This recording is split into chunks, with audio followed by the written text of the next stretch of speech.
हमारी पार्टी के शीर्ष नेतृत्व, हमारे देश के यशस्वी प्रधानमंत्री, हमारे राष्ट्रीय अध्यक्ष आदरणीय नितिन नवीन जी, हमारे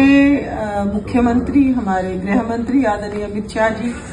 और हमारे कैबिनेट मंत्री आदरणीय मनोहर लाल जी और हमारा सारा का सारा शीर्ष नेतृत्व, सारे के सारे शीर्ष नेतृत्व को मैं आभार व्यक्त करती हूं, उनका हृदय की गहराइयों से धन्यवाद करती हूं कि उन्होंने एक महिला को हरियाणा में प्रदेश अध्यक्ष जैसी भूमिका के लिए उन्होंने इस योग्य समझा और एक महिला को यहाँ की कमान सौंपी। मैम, जब कोई जिम्मेदारी मिलती है तो निश्चित तौर पर चुनौतियां भी रहती हैं। संगठन को और ज्यादा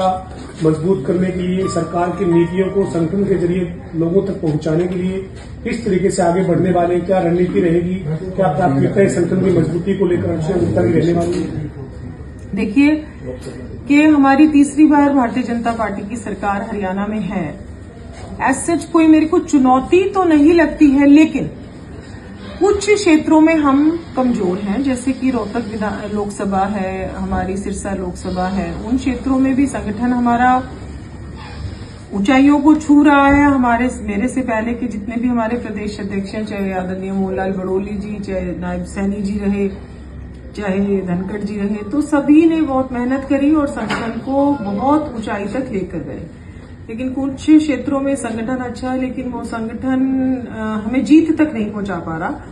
तो वहां पर और मजबूती हम कैसे करें ताकि वहां हम जीत हमें मिले, क्योंकि एक अच्छे संगठन का परिणाम यही होता है कि हम वहां पर चाहे विधानसभा का चुनाव हो, लोकसभा का चुनाव हो, उस चुनाव में हम अपनी जीत हासिल करें। तो कोशिश ये रहेगी कि जिन जिन क्षेत्रों में हम जीत नहीं पाए वहां पर और मजबूती के साथ काम करें। दूसरा, महिला की जो सोच आगे बढ़ाने की मोदी जी की है कि आने वाले चुनावों में 2029 में हमारी 33% महिलाएं चुनाव लड़े, लेकिन महिलाएं चुनाव लड़ने में सक्षम तभी होंगी जब वो पहले से ही संगठन से जुड़ी हुई होंगी, उनको संगठन की रीति नीति का पता होगा और वो जीतने की स्थिति में होंगी। तो ज्यादा से ज्यादा महिलाओं को भारतीय जनता पार्टी के साथ जोड़ने की चिंता करेंगे और सभी महिलाओं को आप सभी के चैनल के माध्यम से मैं बताना चाहती हूं कि जो महिलाएं राजनीतिक क्षेत्र में काम करना चाहती हैं, तो भारतीय जनता पार्टी ही एक ऐसी पार्टी है जहां पे महिलाएं राजनीतिक तौर पर बहुत अच्छे तरीके से काम कर सकती हैं। This is the only party for ladies. और जिस तरीके से मोदी जी ने लाल किले की प्राचीर से कहा कि 1 लाख युवाओं को हम राजनीतिक क्षेत्र में लेकर आएंगे, तो उसी तरीके से जैसे महिलाओं को जोड़ने की मैं बात करती हूँ, तो युवाओं को भी हम भारतीय जनता पार्टी के साथ ज्यादा से ज्यादा जोड़ने की कोशिश करेंगे। और इसी कड़ी में चलते हुए, जैसे अब हमारे 12 साल मोदी जी के हुए हैं कंप्लीट और 1.5 साल के करीब हमारा प्रदेश सरकार को भी हो गया बने हुए तीसरी बार, तो जो भी हमारी जन कल्याणकारी योजनाएं हैं वो हमारे कार्यकर्ताओं के माध्यम से नीचे तक पहले लोगों को उसकी जानकारी हो और दूसरा हमारे कार्यकर्ता उन पात्रों को उन योजनाओं का लाभ दिलवाने में मदद करें, क्योंकि हमारी सरकार अंत्योदय की भावना से काम करती है और वो योजनाएं नीचे तक लोगों तक पहुंचे, लोग उनका लाभ उठा सके, उसके लिए हमारे कार्यकर्ता जमीनी स्तर पर जाकर काम करेंगे। मैम, मोदी सरकार के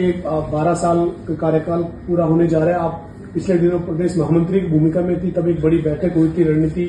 बनी थी, तो प्रदेश अध्यक्ष की कमान आपके पास है।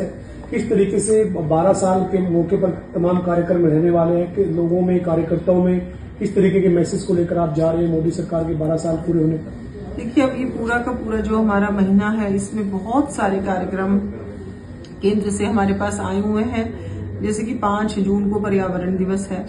तो हमारी पार्टी जो है वो सेवा ही संगठन एक इस सिद्धांत पर चलती है और पर्यावरण के क्षेत्र में, जैसे कि मैंने पहले भी बताया कि ग्रीन एनर्जी के क्षेत्र में मोदी जी बहुत काम कर रहे हैं, तो कितनी हम ज्यादा से ज्यादा पेड़ हर बूथ पर लगा सके, उसके लिए लगातार हमारा संगठन काम करेगा। क्योंकि 5 जून से अब जैसे थोड़ी सी बारिश आ गई है, तो अब ये अभियान जो है पूरे महीने चलेगा। जैसे और मानसून आती है, क्योंकि पेड़ लगे तो उसको पानी मिलते रहना चाहिए। उसके बाद हम जो सरकार की 12 साल की उपलब्धियां हैं उन उपलब्धियों को भी नीचे जन जन तक लेके जाने का काम करेंगे और पात्र लोगों को उन योजनाओं का लाभ दिलवाने का काम करेंगे। लोगों को बताएंगे कि मोदी जी ने महिलाओं के लिए, युवाओं के लिए, गरीबों के लिए और किसानों के लिए क्या क्या काम उन्होंने किए हैं। उन कामों की चर्चा करने के लिए विधानसभा स्तर पर सम्मेलन किए जाएंगे और साथ ही साथ कार्यकर्ता घर घर जाकर प्रदेश और केंद्र सरकार की नीतियों के बारे में लोगों के साथ चर्चा करेंगे। और इसी कड़ी में फिर 21 जून को योग दिवस हम सब लोग मनाने वाले हैं। वो एक सरकारी कार्यक्रम भी रहता है, लेकिन योग इस बार हमने पार्टी ने ये सोचा कि 15 दिन तक सभी कार्यकर्ता भी योग की प्रैक्टिस करेंगे और 21 जून को जहां जहां कार्यक्रम होंगे उन कार्यक्रमों में भी शिरकत करेंगे और साथ ही साथ नए कार्यक्रम भी आयोजन करने की कोशिश वो कार्यकर्ता करेंगे। और 23 जून को डॉक्टर श्यामा प्रसाद मुखर्जी का बलिदान दिवस है, तो वो भी जो हमारा हर बूथ के ऊपर ये कार्यक्रम होता है जिसमें हम डॉक्टर श्यामा प्रसाद